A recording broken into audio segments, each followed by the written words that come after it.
Bitcoin traders, I'm here to help you with this because I know people are saying prices about chop, it's very choppy and it's not that good and it looks bad and all of this. So today I'm going to help you with this.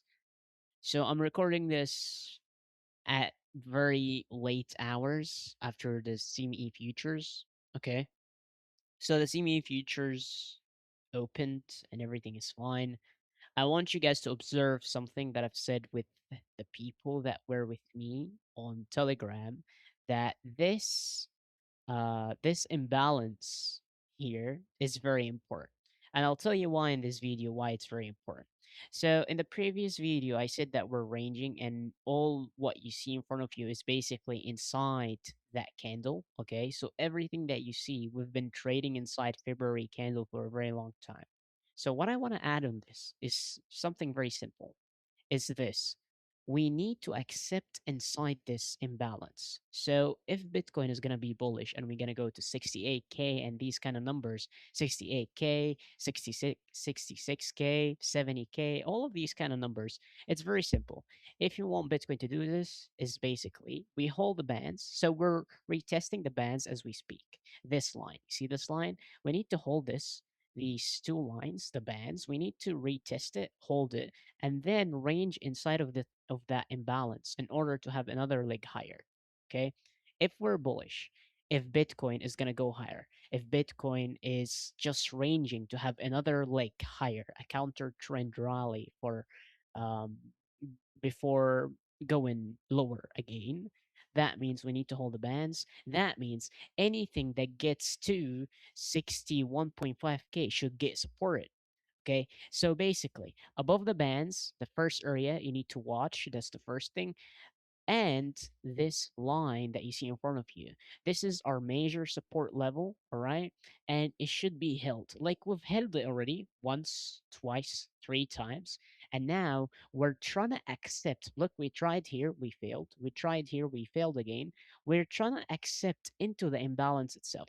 If we could accept into the imbalance, arrange here for a while, and then reclaim the 50 daily EMA, we can have this leg higher. We could go we need to break this resistance, of course. So we're gonna range here for a while, and then our next resistance will be that area here. Let me just put it in different colors, put it in blue. So this is gonna be our second resistance, and then of course the wick itself. Just try to make it look better. So that's it. So if Bitcoin is bullish, if you want Bitcoin to go higher and all of this, you just need the price to hold the bands as we're doing right now, accept inside of the balance, arrange, and then go higher, smashing this resistance and smashing the second resistance. Why I'm saying smashing resistance? I'll tell you this, and I said it many times. If price is ranging for a very like acceptable amount of time, that's good to have an impulse higher, right? So if we accept inside of this area and we arranged in there, that's very valid for us to break this resistance and break this resistance. Okay. However, if you want Bitcoin to be bearish, I have not forgot you. I'm here with you. So if you're a bear and you want Bitcoin to be bearish, we need to lose the bands. That's the first thing. So we lose it. And then we flip it into resistance. Okay. So we need to close below the bands. And whenever we retest it, we reject it. Okay. That's the first thing.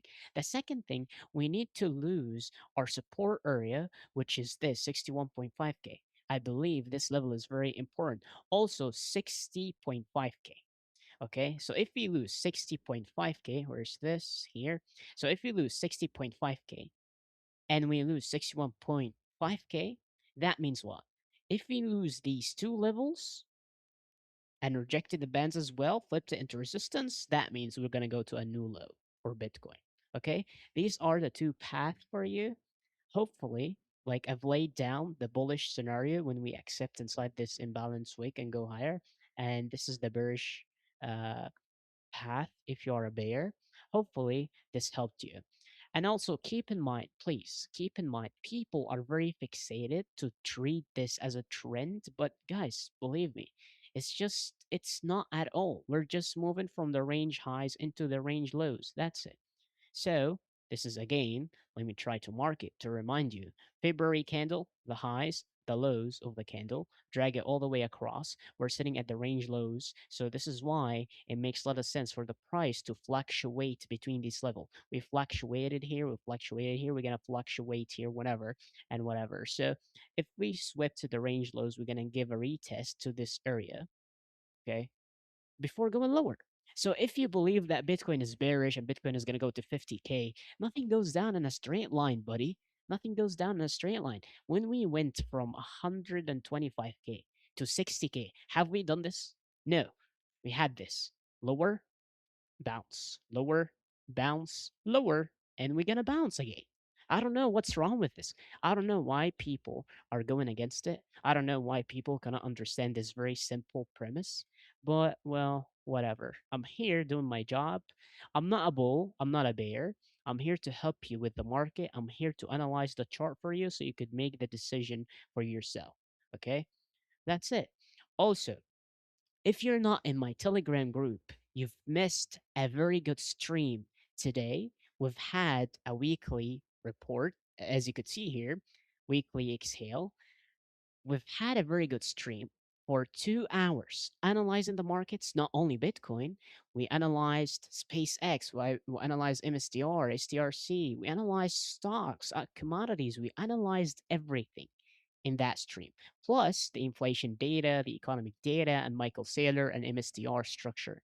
So, if you do not want to miss such things, if you want to be in contact and in touch with me, if you want to get my analysis daily for free, you should absolutely and utterly get to my Telegram group as fast as possible. You're going to find it in the description, and I'll see you in the next video.